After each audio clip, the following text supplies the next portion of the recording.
I'd like to talk you through how to use the bonus load management spreadsheet that's available with my Train Smarter and Harder workshop and online course.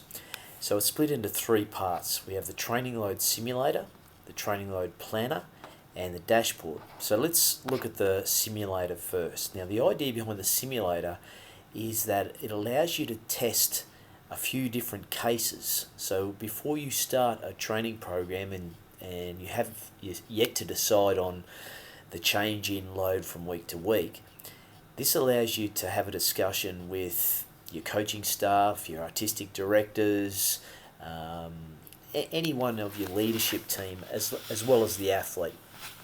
So I've provided two parts to this. There's the base case. Now with the base case, we have the floor, the ceiling, and time. So floor is our current capacity, the ceiling is our required capacity, and then the time is the time that we have to get our athlete from point A to point B. Now I've given some, these are just artificial numbers. So let's say that we're taking the athlete from their current capacity, which is 5,000 units of training, and we need to bring them up to 10,000 units of training, and we've got 2 weeks to do that. Now in our base case, you can see this is our floor, this is our ceiling. That would lead to a 41% increase in load from week to week. Now you might decide that's perfectly acceptable, or depending on the athlete, you might decide that you want to ramp them up a little slower. So let's look at some options that we've got available. So what we're going to do now is look at the different test cases. So let's say now that the athlete was at 5,000 units, but we're going to increase their floor by 10%. So you can see here now that this red bar has increased the floor. The gap between the floor and the ceiling isn't as great, so the line isn't as steep. And the change in load from week to week goes from 41 down to 35%. Now you might look at that and say, I actually want to have smaller increases in load than that. So let's try increasing the floor just that little bit more by an extra 10%. Now the change in load goes from 41 down to 29%. So that's one option. We can play around with the floor. The other option is we can choose what might be an acceptable target to aim for given the demands of the ceiling. Now most of the time we can't lower the demands of the ceiling. The sport or the activity dictates those demands. But what we can do, if we don't have a lot of time, we can choose a percentage of load that we want to try and achieve that isn't quite the absolute ceiling, but it's a percentage of that ceiling that we consider to be enough load for the athlete to be able to perform when they do get to the true ceiling. So let's say now that we've chosen to decrease the target. So rather than aiming for the full 100%, we're going to aim for 90%. You can see that the change in load goes from 41 down to 34%. Now if we decrease that further by another 10%, the change in load decreases again from 41 down to 26% from week to week. Now the third option that we have is to increase the time that we have. So at the moment we've got 2 weeks, but what would happen if we just loaded and loaded early? So we sent our players away, or our athletes away, with a program to do in their off season. So they start loading a little bit before the official start of pre-season training or the official start of training. So let's say now that we're going to increase the time by 1 week. So now you can see that we've increased the time, the slope of the line isn't as great, so the change in load goes from 41 to 26% just by increasing the duration of training by 1 week. Now, if we were able to load an extra week, so we had 2 weeks of extra training prior to starting our official program, now you can see that the change in load from week to week has gone from 41% down to 19%. So it's halved just by adding an additional 2 weeks of training. Now, the beauty of adding an additional 2 weeks of training is that the floor won't remain stable. It will actually rise if it's a good program. So by adding 2 weeks of training, let's say we increase our capacity by 10%. Now the change in load has gone from 41 down to 16%. But if it's a really good program in that 2 weeks, maybe it rises by 20%. And now the change in load goes from 41 down to 14%. So the idea behind this is that it allows you to start preparing your training plans and have a sensible conversation with your coaches and artistic staff and your athletes to come up with the best plan to get them from the floor to the ceiling and get them there safely. So the next phase I'd like to talk about is the training load planner. Now, the training load planner is where you put all your data from session to session, week to week, and if you have enough data over a long period of time, year to year. Now, what I've done is recorded 4 steps, but you can probably do it in 3. Step 1 is just putting down some acute loads of what you think is a reasonable acute load for your athletes to handle. What is the planned load to progress them from where they are now to where you want to get them to? And you can estimate this from your understanding of session RPE. So as long as you have session RPE, you have the RPE and the duration, you can calculate load. And from that, you can estimate what the acute load will be in a week. And then you can decide whether you need to increase or decrease that load from week to week. So you can just put those numbers along these cells. And these cells will populate for 52 weeks. Now, if you want to go longer than 52 weeks, you just copy this spreadsheet and create a subsequent year. So we have the plan. The next thing that we can do here is start becoming a little bit more granular with our plan. So what we're starting to do is put in the type of session that we want to do, and I've just filled in some random sessions and some random numbers. So I've put in running on Monday, Tuesday weights or a lift or strength, whatever you want to put. Wednesday is practice.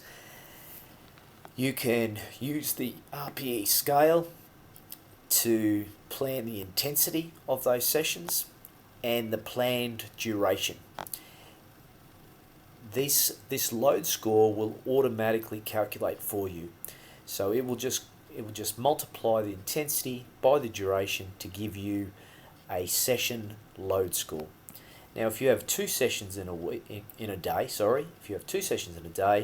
then you just repeat this, and it will sum the load for the day.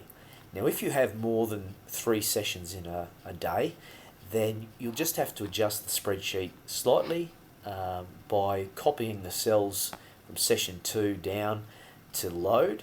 So these 4 rows, copy and paste them down, and that will allow you to add a 3rd session if you want to add a 3rd session.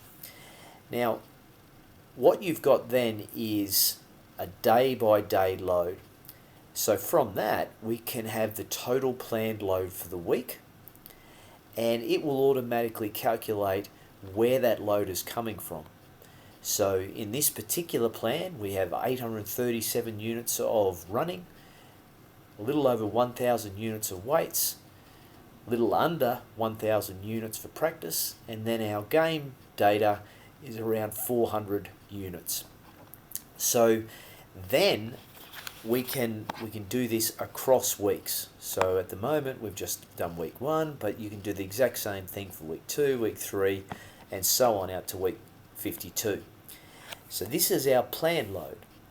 We then want to measure the actual load. This is actually asking our player, how did they find that session? How hard was that session today?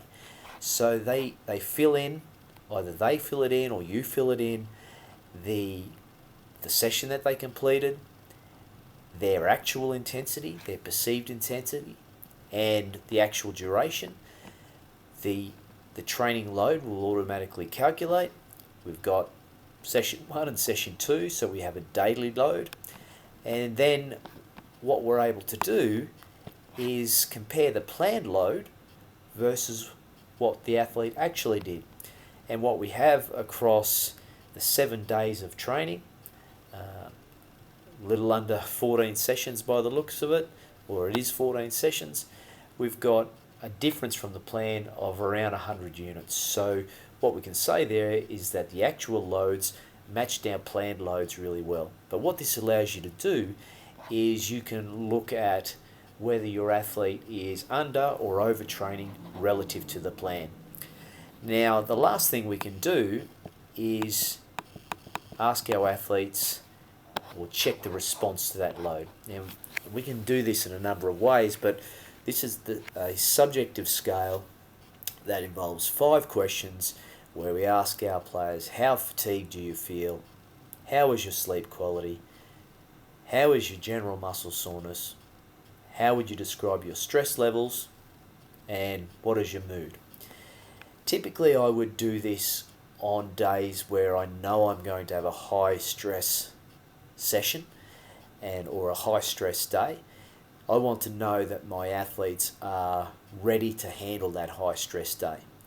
And if I've got another high stress day 3 days later, or in this case 5 days later, then I want to know that they're recovered from this first high stress day and they're ready to receive another high stress day. So with this scale, you can do it every day if you like, but I think survey fatigue is real, and athletes will start to just put in numbers and they won't necessarily think about these 5 questions. With the 5 questions, 1 means the worst response, so they've never felt worse, and 5 is they've never felt better. What happens then is it'll automatically calculate across the week your average fatigue, your average sleep quality, your average for general muscle soreness and stress and mood, and then it will calculate an overall well-being score for the week. The last sheet I'd like to show you is the dashboard. Now the dashboard is the reporting sheet. So Training Load Planner is where you put all your raw data. The dashboard is meant to be a 1-page snapshot to allow you to see how your athlete has loaded during the week and across weeks, and also how they're responding to that load. So in this top left-hand panel, we have the day-to-day planned versus actual load. And you can see that the bars represent the actual, the red represents the plan, and it tracks it quite well. And you can also see where that load is coming from in terms of week-to-week loading. So on the left-hand panel we have daily load, on the right-hand panel we have the week-to-week load. We can then scroll down and we can look at the well-being response. And what we're trying to do with the well-being response is we want to compare our athletes against themselves. We don't want to compare athletes with other athletes, because some athletes will overrate on the well-being questionnaire, some will underrate. So you'll find that some athletes will always rate a 5 because they always feel good, or some will always rate a 3 because they're never quite 100%. So what we're trying to do with the rolling average is we take the well-being score for the last 28 days. So we're looking at a rolling average over the last 28 days, and every time a new day comes along, we get a new well-being score. and we're comparing the weekly well-being score with the rolling average for that athlete. So you can see that the summary here is that our overall well-being levels in week 2 are about average. Now, what the 5 individual constructs show, though, is that you can have a weekly well-being that is around average or relative to themselves, but sometimes those averages hide what's actually going on with the 5 individual constructs. So you can look at these 5 individual constructs and you can see some are going up, some are really good, and some are really bad. So that would give you some indication why the weekly average is about normal. So it's important to look at the individual constructs. And in this example, you can see that sleep levels are really good, mood levels are quite good, but fatigue levels are below average, soreness levels are well below average, meaning they're not feeling great, and stress levels are below average, meaning that they're feeling quite stressed. So you might look at this and decide, well, based on the fatigue and soreness, it might be that I reduce the load a little bit, or I increase recovery a little bit. Equally, if you see some changes in sleep or mood or stress, you might decide just to train through that. The interpretations and the practical applications that are made always need to be context specific. So don't panic too much if you see well-being tracking down.